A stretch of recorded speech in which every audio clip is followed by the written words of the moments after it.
cause a stampede. No handles, flying like a banshee. They use cheat codes, but we don't cheat though. No cliff notes, homie, we don't need those.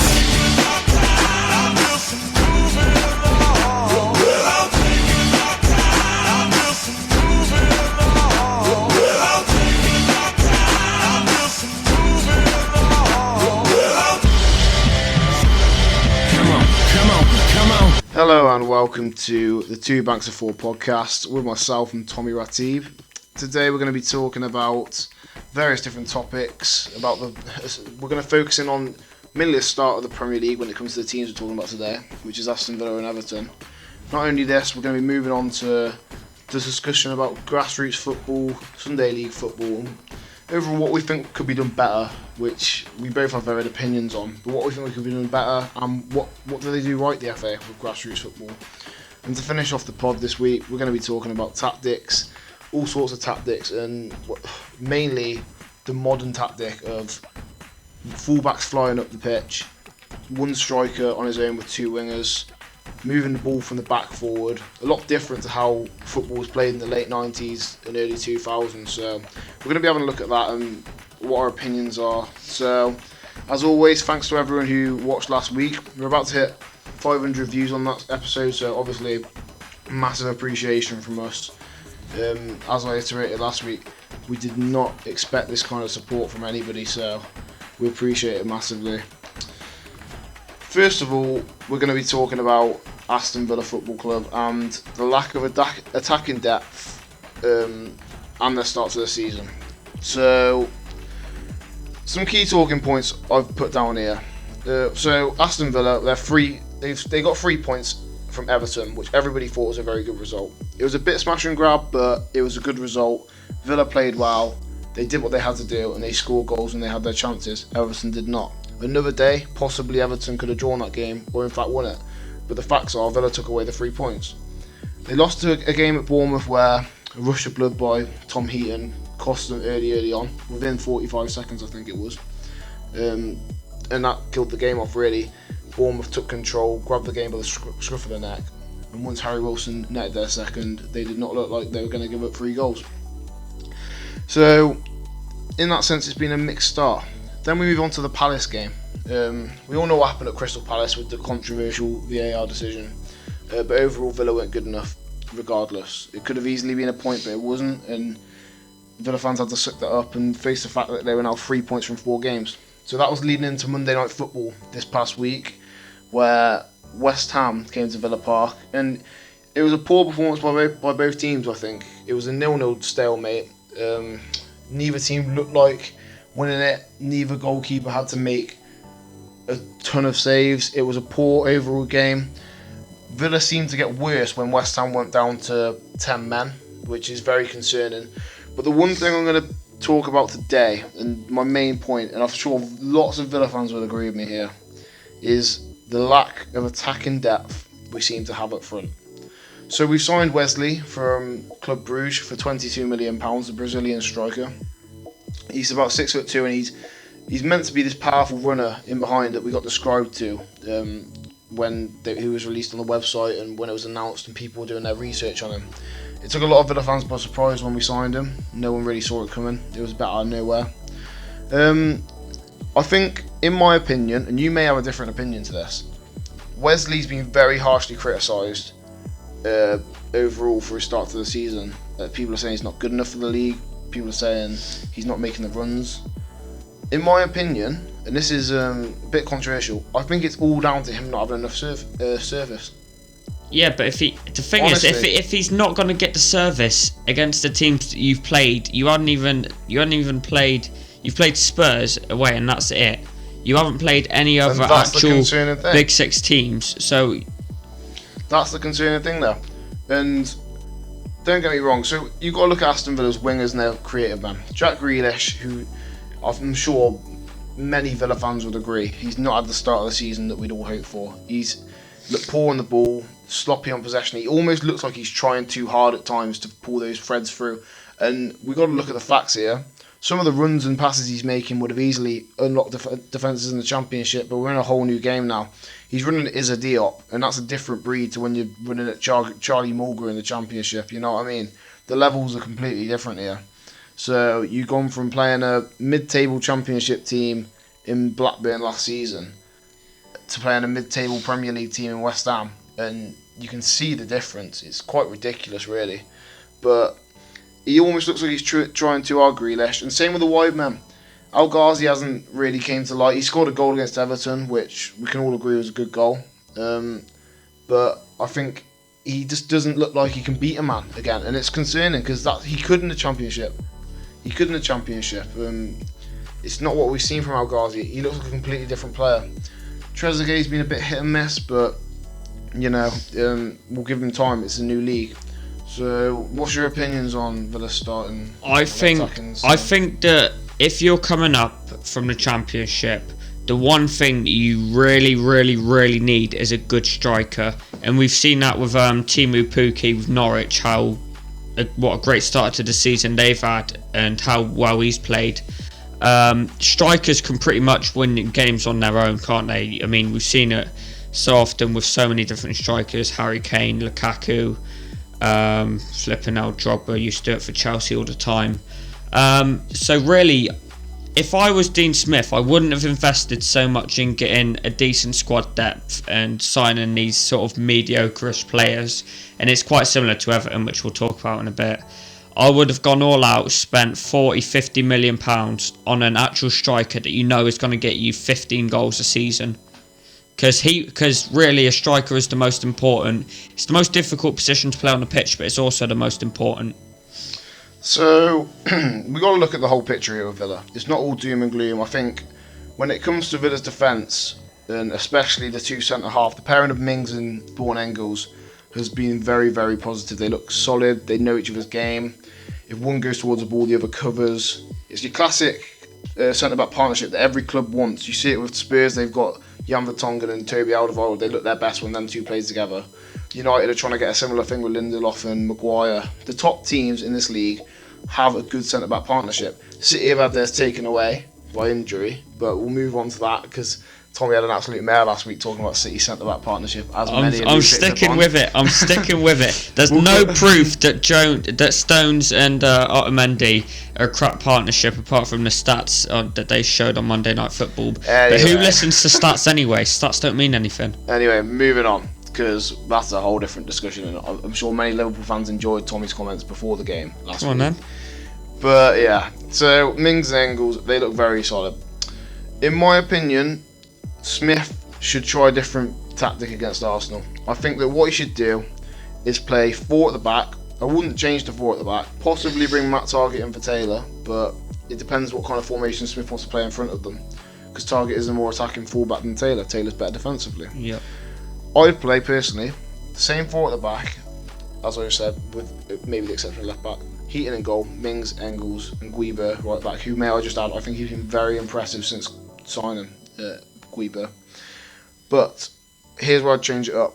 I'd play the 2 holding midfielders, Douglas Luiz and Nakamba, together against Arsenal to try and get that midfield a bit more compact. I didn't think Nakamba was very good against West Ham. You know what? I thought he was alright. I thought his passing was sloppy, but he seems to get himself about the place and make a few decent interceptions. So I'll give Nakamba a bit of time because he looked good for his second game in a claret blue shirt, to be fair. But pushing forward, you've got your 2 holding midfielders. I'd bring in Jota into the middle. See, a lot of people have been saying this over Twitter and debating it. He looks very good creatively. He pulls good passes. He just doesn't seem to have the pace to beat a man. He looks very weak and very lack of pace. He almost reminds me of Carlos Gil when we had him years back. He's got the talent. The talent's there, but I just don't think he's got that drive and that power. So I think bring him into middle, into that central attacking midfielder role. Maybe we'd see a new side to Jota, but obviously that's one for debate. You could easily put Grealish in there. But along that, I'd play like 3 midfielders in front of the 3 sitting. I'd play Grealish. I'd definitely have Grealish and McGinn in there. So you'd play a 4 at the back, obviously, and then Luiz and Marvellous in holding midfielder, yeah. Yeah. Yeah, and then who would you play? I'd play the 3 in front of them. Grealish and McGinn are definitely getting a spot in there.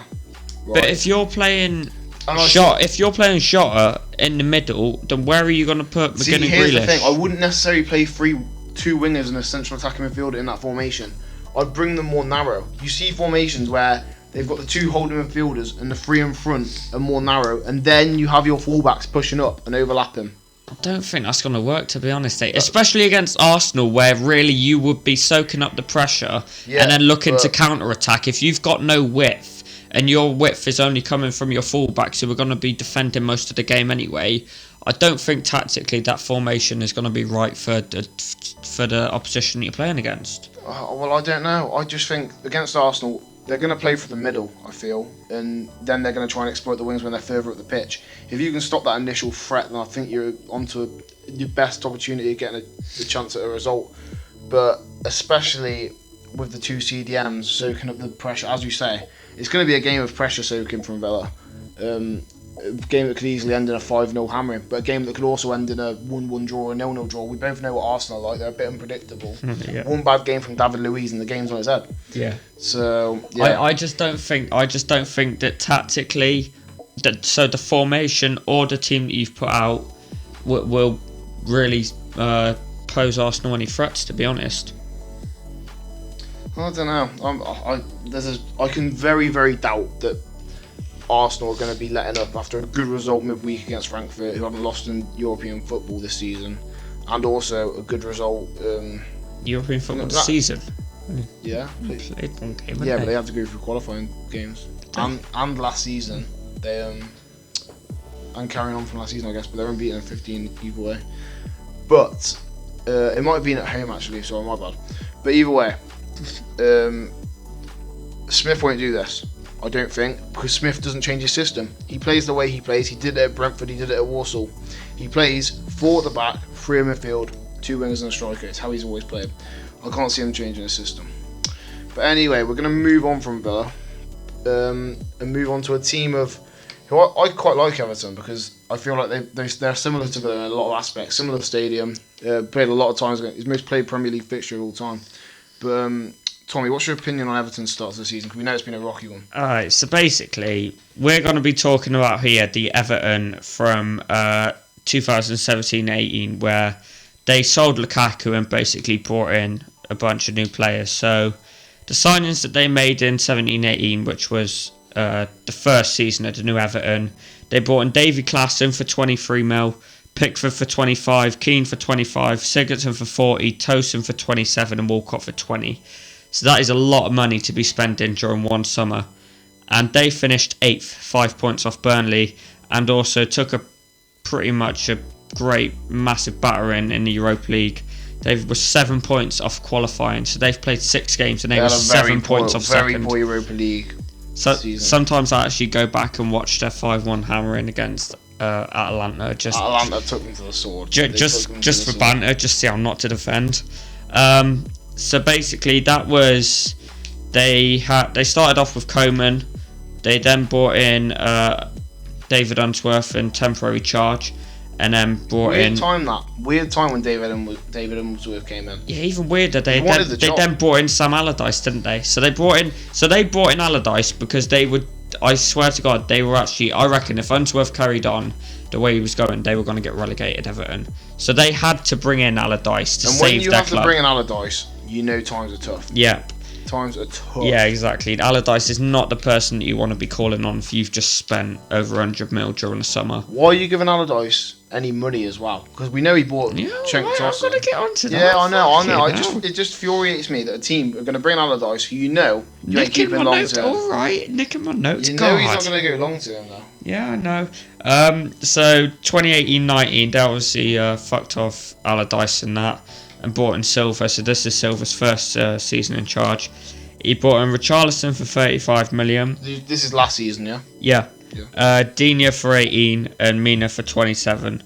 Again, they failed to win the best of the rest trophy. They finished 8th, 3 points off Wolves. So it's a alright start in your first season, I guess, if you're Silva. But this season is where you really need to be pushing on and probably challenging top 6 the way it's going at the moment, especially with the uncertainties around Chelsea, Arsenal and Man United. So this summer, they brought in Alex Iwobi for 27 mil. I cannot believe that.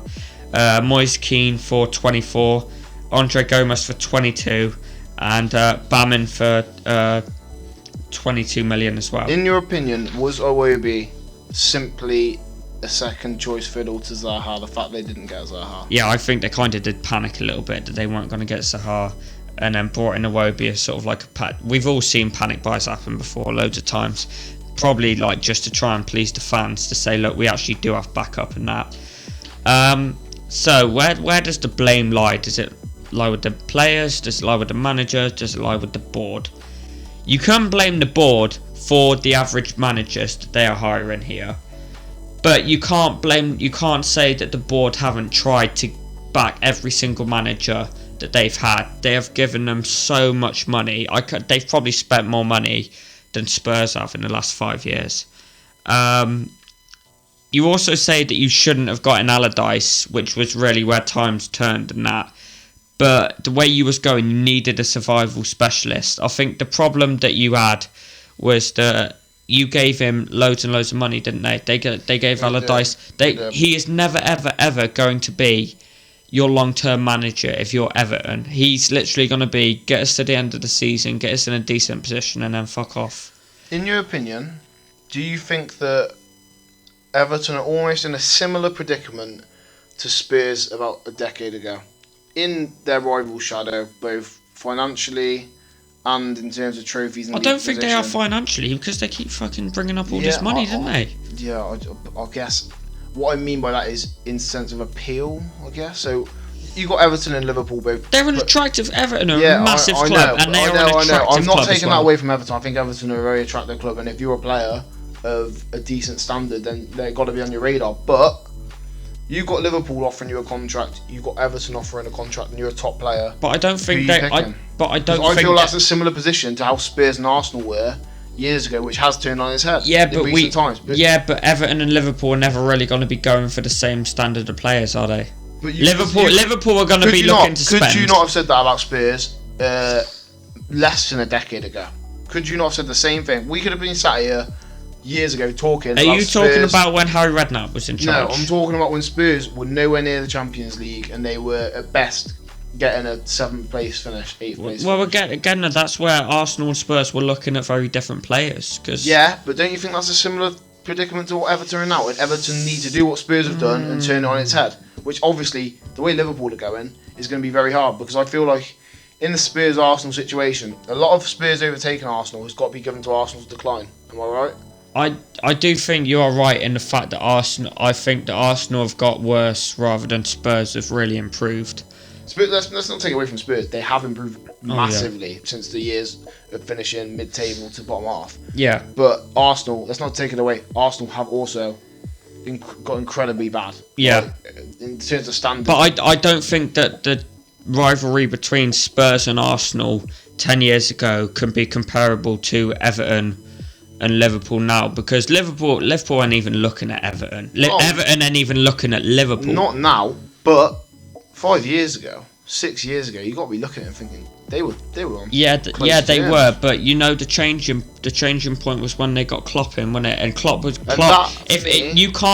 Everton are never going to get Klopp in. And that for me, right there, is the difference. Because when Brendan Rodgers had his second season, Everton and Liverpool were very close.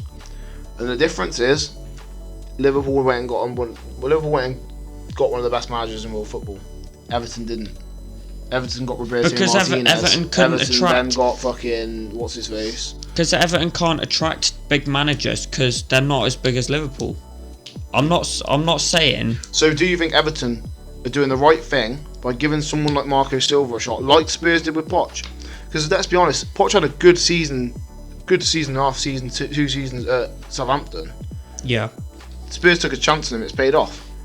Do you think Everton have done the right thing by therefore giving Marco Silva, who looked like a promising manager at Hull and Watford, let's not take it away from him, do you think they've done the right thing by giving him a shot at the big time at a club where he can spend as much money as he wants? I think that Everton do need to give Marco Silva a chance. So they've brought in Richarlison, which was a great signing, Dino, which is a great signing, Mina, which, we don't really know whether he's actually going to be turn out to be a success or not. He's still really young. I think he's only like 24, 25. They've also brought in Iwobi, How old is Iwobi? Is he young? Fairly sure he's pretty young, isn't he? 22, isn't he? Yeah, he's got some time to grow. Moise Keane, so he's brought in a couple of young players in there. Bamin and Gomez, who obviously he quite liked Gomez after his first season, so he brought him permanently. But you can, for Everton, going back since 2017-18, you can blame the board, but you can also blame the managers for bringing in the mediocre players for mediocre prices instead of going all in on a great player that will win points on his own. Like the problem that Villa have, where they don't really have anyone that's gonna give them like that spark of magic and win points on his own. Lukaku was that at Everton, wasn't he? He was, before he got sold. Everton could be having a bad game and Lukaku would turn on the burners and it would turn the game on its head. And That's really... Same with Villa and Benteke back in the day. Each club has had that player at some point. You go through every Premier League club and they've had that player who can turn the game on its head. Yeah. Watford had a Garlo. Do you remember the season they had a Garlo? Yeah, I do. Do you remember the season Swansea had Michu? Do you remember the seasons Villa had Benteke? Do you remember the season Everton had Lukaku? These kind of teams always have a player that can turn it on its head. Where is that for Everton? That's the thing. I instead of buying all these, they're good players, but you know, like they're decent prices, decent value for money. Why don't you actually go and spend a good 60-70 mil? Because it's not as though you don't have the money. Why don't you actually go and spend big money on a big signing that will be like Lukaku, or look at Van Dijk at Liverpool? He took them to the next level. Isn't that what they tried to do in Wilfried Zaha and failed though? But I don't think that Wilfried Zaha was gonna be that signing that will actually win points on his own. There's where I disagree with you, because in my opinion, Wilfried Zaha would have been that signing, and I just feel like he brings a lot to Palace. He literally has kept. Let's be honest, Palace fans. He has kept you in the Premier League these last 3 years. I don't think he's done it on his own. No, I don't think he had the same impact at Palace as Lukaku did at Everton, because I don't think that Zaha, he's a good player in a bang average team, but when he actually goes to a decent team, I don't think he will really rise above it. And that's where Zaha's got to step up to the plate, because he's had it before at United and he weren't ready. So if he does get a move this summer or January, which you can pretty much guarantee he will. If I'm on the Palace board, I'm preparing for life after Zaha, because I need to keep him this summer. Yeah. But it'll be interesting to see if Zaha can step up to the plate or not, to be fair. Yeah. I think that the other problem with Everton is they have been avoiding their weakness, which is up front, because I like Calvert-Lewin. He's 21 and I think he's alright. I don't rate him. I don't rate him as highly as many other people do. My dad's the same. My dad don't like him, but my dad don't know nothing about football. And neither do you, obviously. They've brought in Moise Keane and they're not even playing him.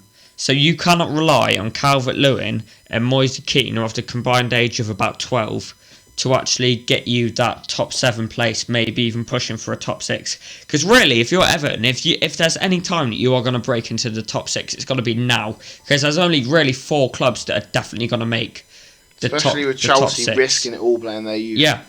And United going through a transformation period. So I think that with Everton, I think that they need to give Marco Silva some time, probably 2 more seasons at least, so he's had 4 years now to change Everton around. 4 years at Everton with the budget he's got should be enough to break into the top 6 one season at least, especially with even the top 4 if they carry on giving them the amount of money that they are pushing there. But I do feel top 6 is easily achievable, especially with as you say, Chelsea going through a youth period with their transfer ban, and United obviously going through a transformation period. Yeah, so you can blame the board at Everton for hiring average managers. You can blame the managers themselves for bringing in average players, or you can blame the players themselves for actually being average. But a lot needs to be sorted out at Everton, and I reckon I'd give Marco Silva 2 more years to change things around. I think that's a fair assessment. I think I'd give him 2 more years. 4 years with that kind of budget is inexcusable to get top 6, I think, especially with stability. It's different if you're a mid-table to bottom-table club and you're given the same money Everton are given, then you're not expected to turn it around straight away. No. Everton have been a stable side top half the year. Especially with that new ground that's coming as well. That's going to attract a lot more players. Literally, they're up in the levels, Everton. I mean, every year, everyone looks at Everton and thinks, yeah, they're going to be good this season. Their future's bright. And they never are. They're just so inconsistent. Right. And here's the thing. Do you worry with Everton that they could go? They need some stability, and they need a manager who's going to see them through their transfer to the new stadium. Because we both know, watching Spurs, it can be tough, and you need someone who's going to stick with it. Especially what we saw with the lack of transfer budget that Spurs got. Pochettino had to keep players happy for that period, trying to sell as little as he could, as well as the whole Wembley thing. Could you see Marco Silva dealing with that kind of pressure at Everton, seeing them through? Because not only will he be under pressure to break into the top six, he'll also be under pressure to see them through to their new move correctly. Only time will tell, really, innit? It's a really young squad, so he's got plenty of time to develop the players and to actually have the team gel and to build a squad that he wants to. I think that if he's not a success at Everton, I think that's probably one of the easiest jobs going in the Premier League. Mate, if he's not a success at Everton, his Premier League managerial career has got to be shut eye. Yeah. He's failed at Hull, realistically. He looked good, but he got relegated. Watford scrapped him. I know there's some controversy there, but he wasn't getting the results towards the end of his tenure at Watford. And now he looks straight at Everton. It's make or break time for Marco Silva, I think. Yeah. Everton fans, feel free to leave your opinion and what you think. I know it's been a really topsy-turvy start to the season. I mean, there was a chance that if Everton had beat Villa, it could have pushed them to like the second league. Like they could have made their start of the season from a 7 out of 10 to a 10 out of 10. The thing is, that's the point though. They didn't even play that bad, but they just couldn't finish, and that's the problem with Everton. Their strikers. If you put Lukaku in that team, their it strikers. gets top six. I like Calvert-Lewin, but he's too young at the moment to be winning Everton the points that they actually need to be breaking into the top six. Right then. So moving on from Everton, we're going to be talking about tactics and basically the development of tactics and what's gone on since the late 90s and early 2000s. So, looking back, you'd expect your classic tactics would be 4-4-2, right? You'd have your left mid, your right mid, your two central midfielders, your four at the back and one in goal. Become manager of Spurs, believe me, it's all coming back. 4-4-2. See, here's the thing. Do you think it's a dying art, or do you think it's misunderstood in the sense that like when I fucking do a job? Do you think, or do you think because of how managers pack the midfield nowadays and attack the fullbacks, it wouldn't work? What's your opinion? I think the one team that still consistently plays 4-4-2 is Burnley, innit? Bournemouth. Not sure they play. I know they played Callum Wilson and Josh King up front, which works. Yeah, that's true. But the classic 4-4-2 where you've got just two big man. I love me a big man, little man. Everyone knows that. But with Burnley, I think that they're never ever going to play tiki taka because their players aren't the type of players to actually do it. You shouldn't force players to play a style of play that they're not used to. You have to, as a manager, play to their strengths and keep playing to their strengths until you bring in players that will actually suit the style of play that you actually want as a team. Basically, Burnley have two big bastards up front who'll just bully defenders. If Dyche tries to play a different way, they'll go down one day. Because if Dyche tries to make flipping Ashley Barnes and still Chris Wood, and I'll get confused between Wood and Vokes. It is Chris Wood. If they tried to make him come into feet and that and start playing actual pretty football, Burnley are never ever going to get anywhere. So managers really have to adapt to their players until they can build a squad of players that they want to play that way. This also sort of, we're looking at here playing out from the back. It is the right way to play football. But forcing centre-halves like Socrates to play on the ball under pressure is never ever going to end well. Yeah, if literally you're making him, he's got 2 seconds from the time that the keeper actually plays the ball to him, make a decision and actually play a good ball out as a centre-half. It's not going to end well. Should we look back at that Arsenal game then, with them passing out the back, because what was going through their head? I mean, They should have learned from when they played us. what? Okay, so you got the new rule where centre halves can stand in the box and get past the ball, right? Where's the benefit from that if they're going to press you? Surely the benefit would be going long because they've pushed players forward. I know. You don't see enough managers nowadays adapting to combat the opposition, and it's more of the belief it's my way or the highway, i.e. flipping playing out from the back and that. Players do have to take responsibility based on their awareness and decision making. Bournemouth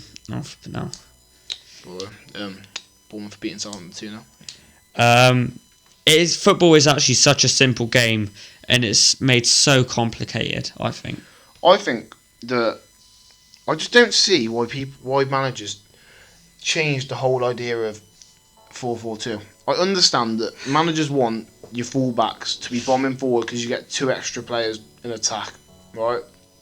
Fair enough. We've seen with Trent and Andy Robertson that if you have 2 attacking fullbacks of good enough quality, you basically got an extra 2 men going forward. It's 2 effective men playing forward. A left back and a right back in the late 90s, early thousands would have been told to not let that winger get past them and defend. Am I right? But it's about the squad that you inherit, though, H. You can't force players to do stuff that they can't do. It's like, obviously I use Villa for an example because I know their team better than any other. But Neil Taylor, he's not an attacking fullback. He's a defensive fullback.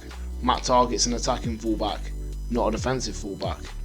You've got to find the balance, surely. Yeah.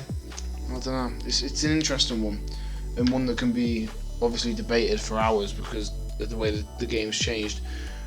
Do you think that the kind of football that Big Sam, Tony Pulis is going to die if it's not dead already? I won't let it die. Don't worry. Yeah, if you're scrapping for points, then that is definitely the way to play football because it's low risk football, isn't it? Basically, the way that they used to play and why they were hired by so many crappier teams was get the ball away from our box and get it into their box and see what happens. It's classic stick it in the mixer, isn't it? I love it. I think it's refreshing. I do. I quite enjoy watching 2 6'4" centre forwards battle against 2 6'4" centre halves, and I think it's brilliant. But it all depends really on the team that you have, where you're expected to finish, and the opposition you're playing against. And that's all tactics is really. They're the only 3 things that I think are relevant within football. Right, so we're going to move on to our last topic now. We might speak a bit at the end about a topic that I've got in mind, which I might hit Tommy with unexpectedly. Sake, not again. But for now, we're going to talk about a topic that as many people who watch this will have played football at grassroots and Sunday league level. It's grassroots. What's your opinion on it? What's good about it, and what could be changed for the better? I think so. I'm going to talk about living here in Worcester. We have nowhere really to play football that's actually decent. The only place that we've got is the race course, but most of the time that they literally don't have any posts and crossbars anyway. We've got a unit. Most cities and most like small towns. Most small towns basically have an AstroTurf and that. But it's locked. But it's so annoying as to why it's locked. I know why it's locked because they don't want people who aren't insured on it coming out to sue them after the goal's fallen over and broken their foot or anything like that. But it's just we have nowhere to play as teenagers, and people wonder why we're getting up to so much like just mischief and just crappy stuff, innit? I agree with you. I can't disagree with you at all. It's an absolute joke, and it'd be interesting to see what the FA would say about that, because anybody who lives in Worcester would agree, especially come the winter time, the level of pitch is an absolute joke. It is an absolute joke. The best pitches we have are AstroTurfs, and that's what is happening to the game now. You need AstroTurfs to maintain a pitch all year round. If you want to go out and have a kick about with your mates, in St John's especially, I know other areas of the city have different AstroTurfs, not as the same quality. The best quality AstroTurf in the city is owned by the Worcester Uni, and it's the 3G. We're not including Six Ways here because obviously that's a professional stadium. But the fact that the Uni's closed every time you go to it, obviously there's the insurance risk, and I can't blame them for that. It's all law and procedure. But why isn't there more of this kind of facility around the city? Worcester is a place where it's a close, compact city in the sense you can get from one side of the city to the other relatively quickly. It's not like a big city. 100,000 people in literally. You want to go play football with your mate who lives on the opposite side of the city. It's not like you have to plan ahead. Let's be honest. Yeah. So why isn't there more facilities that you can just rock up to and play? Moving on from this, why are the pitches so bad? You played Sunday League and Saturday football. Yeah. Why are the pitches so bad? There will be games. No investment. There has been games where you turn up to a match and the pitch is an absolute swamp, unplayable, waterlogged.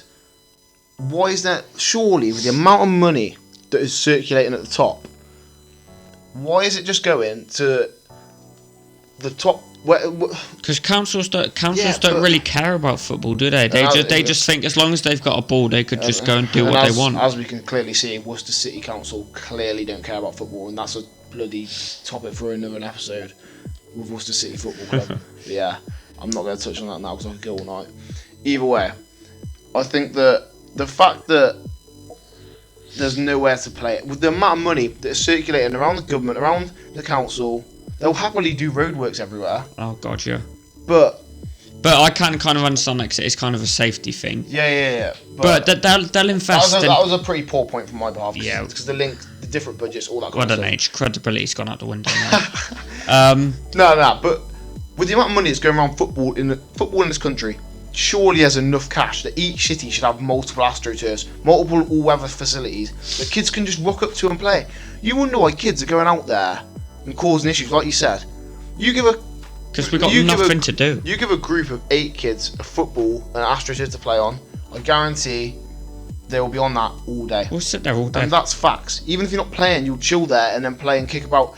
If we would get on the Astro a few years ago, some days you'd get on at 12 o'clock and you wouldn't get kicked off or removed till about 5, and that would be your day. Not causing any issues, not causing anybody any harm. I just think if you give the city more of these facilities, then what's the problem? It's just going to make it happier. I just don't know. I can't see why. I understand why owners of facilities like that don't actually want people playing on them when they're not insured because they don't want a lawsuit on their hands and that. But councils have got to actually step up and actually cater to people who actually do want to go out and play football because there is nowhere for us to play. And touching on this, I'm gonna talk here about a subject that many people are going to be able to relate to, and that's playing for a local team.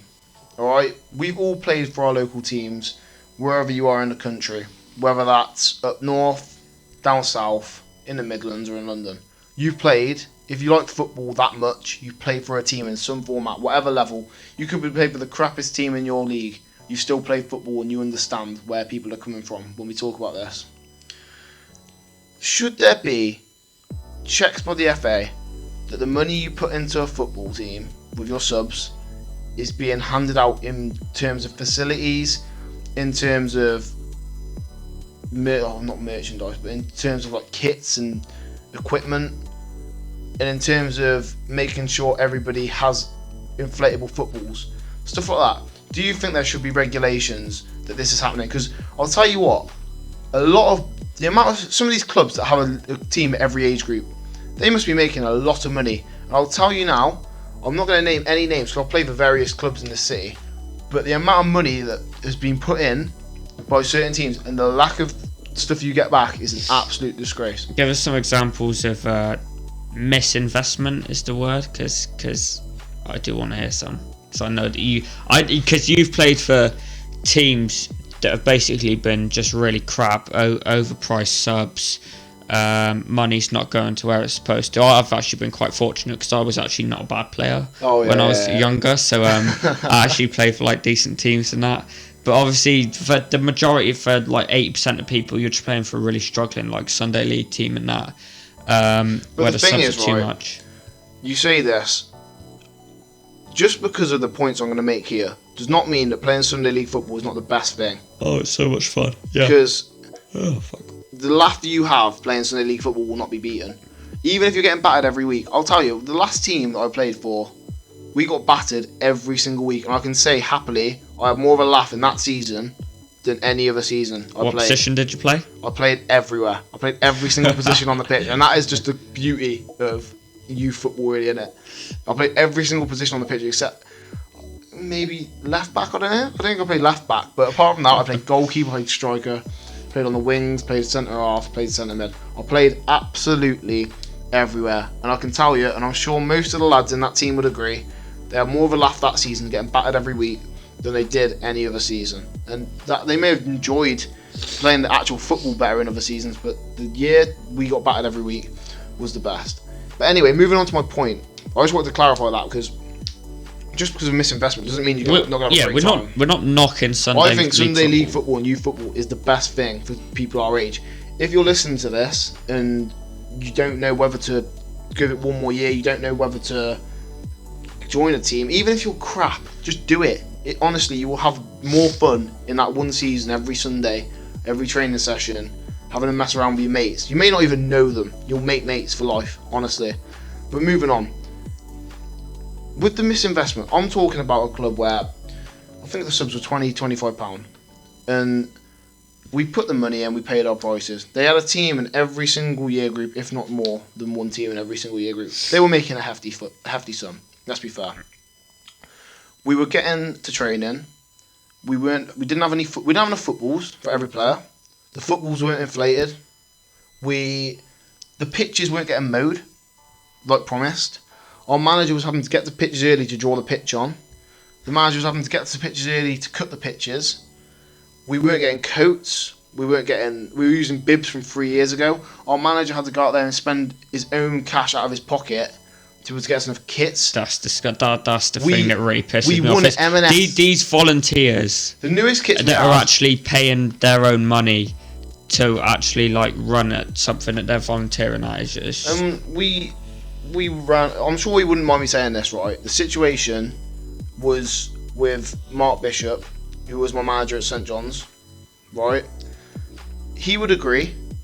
The amount of money that we paid as subs for the amount of effort he put in, Mark Bishop, he did not get anything back from the top. Yeah, I can imagine. He had a son who played every single week with us, who started tailing off towards the end because he got interested in golf. But he still gave 100%, and he literally had to. We didn't get our pitches mowed. We didn't have enough footballs. The basics. We didn't get coats. So you know what we did? He went out there, and him and I'm sure he wouldn't mind me saying this, Andy Wills. They started their own club, Henwick Park, and they said, lads who playing for St John's, come join our club. And they drew out a plan, and every single penny we put into that club, we were shown where it was going. You know what I mean? We got jackets, we got bags, we got everything. We had one of the best pitches in Worcester at RGS. We had top class facilities. They made their own club and they showed. And to me, that was a real eye opener. Can you see where I'm coming from? Yeah. So you've got one club, a big club, right? You've got one club, a big club in the sense that they got a load of teams. They're established, everybody knows them. Yeah. You've got another club made overnight just for 1 year, and one age group. That 1 year we got more than I'd ever got at that other club, and that's facts. That is as pure as it is. Can I? Someone has been pocketing money at the top. Yeah. Who receives the subs, and who is actually tasked with and that's the question. Investing them. That's the question, and whoever is in charge of that at some of these clubs has to be looked at and said, where does the money go? Sack the board. Where does the money go? Yeah.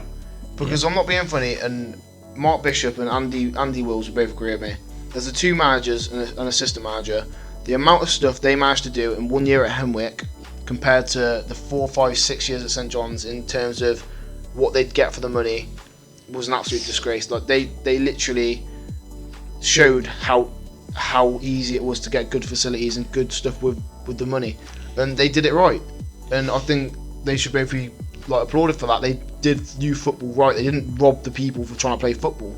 Whereas the people at St John's, the people at the top, I'm not saying any names, but they need to obviously have a look and see where's that money going. But now I'm fast forwarding to another kind of situation in youth football, and I feel very passionate about this. And here I'm not going to name any names because it gets a bit controversial. But is there a problem with money in youth football in general, do you think? Because money can make up a lot of things. I'm going to explain why in a minute, but I want your opinion. If you take the money out of youth football, would it be a lot more legit? Because we've seen a lot of issues with subs and reinvestment of what you get out of your subs. And I don't really get your question, to be honest. So you know what example I've just used? Yeah. Of a big club in the sense they've got loads of teams. They must have made an absolute fortune per month.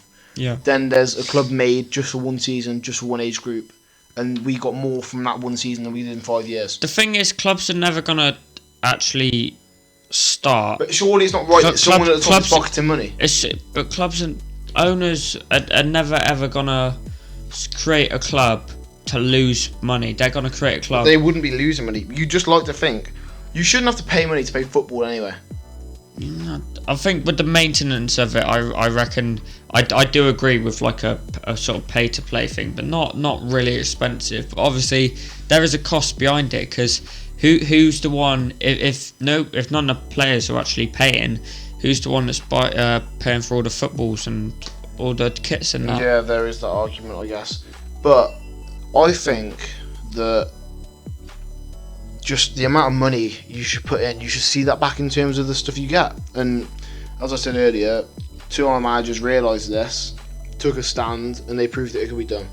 So there you go. We've just made Worcester sound like the shittest footballing city there has ever been. We've just slagged it right off. It's not even. I mean, to be fair, it is shit. Like, we don't even. Our local team doesn't even play in the local area. We're not going to talk about that, because I swear to God I'll rant about that for ages. But either way, moving on.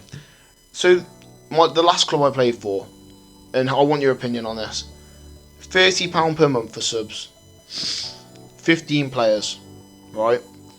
So what were you actually getting back from? Was the kit? So you're getting the kit? We got back a kit. We had training at the uni on the hockey pitch, and we had a ground. How often and for how long? Once a week, hour. Yeah.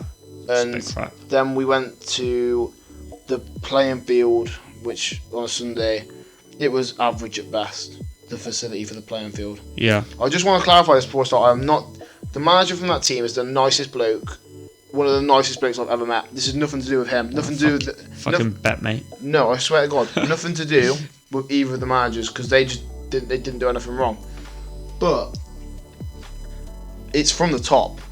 We were all paying 30 quid per month. That's a lot, by the way. That is a lot. That's a lot. One player played 3 games at the start, quit, and the owner asked this player to play again and said, I'll pay you £10 per week to play. Yeah, that's inexcusable. That is literally absolutely I can't see, disgraceful. I can't see any way in which that is right, especially Sunday football. It's not even as though there's anything up for grabs. A win, yeah, you win a trophy at the end, but I've won so many. My team has carried me to so many trophies in that, and they're like, I don't care about them anymore. But honestly, this circumstance, many will agree with me, I just think it's absolutely disgusting and inexcusable how 14 lads can pay £30 per month and one lad can earn a tenner per week. So was he paying the 30 quid subs as well? No. Wow. He didn't have to pay subs, he got paid £10 per week. And he'd admit this. It's not like he's levels above everyone else. He was just like the rest of us. Yeah. He would admit this. We spoke about it. And do you even blame him for not accepting? Do you even blame him for accepting the money? No, I don't. No, because he's been offered maybe. Wow. Oh, it's a tough one. It's a tough one because you got to think about. I don't know. I'm 50-50 split on whether I would have accepted it or not. I don't blame him for taking the money because it just summed up that club, and it was toxic from the top, and. It's just, I couldn't get my head around it. So he was earning £40 per month, realistically. Every game he got paid a tenner. So if he was playing every game a month, he'd earn 40 quid. We were paying 30 quid a month. We were basically paying for his subs a month. When I found this information out, I decided for the good of the team to keep it to myself for a while, to not break up the team. So I know how important this team was to some people. Yeah. Right. So I kept it to myself until I'd had the final straw when we got ranted at training by the owner, who was also paying this player and charging us all 30 quid a month. So we got ranted at training for our lack of concentration or effort or whatnot. That was the final straw for me. Because how are we being paid 30 quid a month while he's paying out 40 quid a month to a player in the same age group as us, who quit because he wanted to pursue a further thing at Kidderminster Harriers, which fair play to him, and just wanted to get him back. I think it's absolutely inexcusable, that, and it actually makes you feel a bit sick thinking about it. It's just an absolute joke. And the worst thing is, I'm going to end my topic after this. This is the last thing I'm going to say.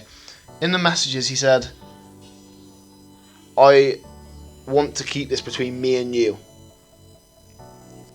What's your opinion on that? He tried to keep it confidential. I mean, why would he tell anyone anyway? I know, but eventually it got out. I don't know. It's difficult for me to say it because I've never been in a position where the funds have been misused or whatever. I haven't had any experience of it. I can openly say that the Henwick Park, they were used absolutely fantastically. The best I've seen it. Worcester Hawks, they were used absolutely fantastically, but the other two, it was very, very questionable. Them couple of people that are watching in Malaysia are going to be like, where the fuck are these two talking about? Either way, I think I'm not dissing any of my managers that I've just spoken about, by the way. I've got respect. I think my manager, I was in such a lucky position playing, especially with Mark, Rick, to name a few. Two of the nicest blokes I've ever met. But the owners of some of these clubs, I think they need words, honest to God. But anyway, have you got anything else to say, or you coming to a close? No, I think you covered it, H. Done alright there. Well, thanks for watching episode 3, guys. Obviously, I think it's been a very successful start. Don't you think? We've first 2 episodes. As you can probably tell, we're trying to improve the quality week in, week out, but we started at the bottom on a very low budget and we're working it up gradually. So the more we go, hopefully the better these podcasts. I think the first step that we had to take to improve the quality was to get rid of someone, and I think that's definitely, we made the right decision in sacking him. Sacked after one game. Who could have thought?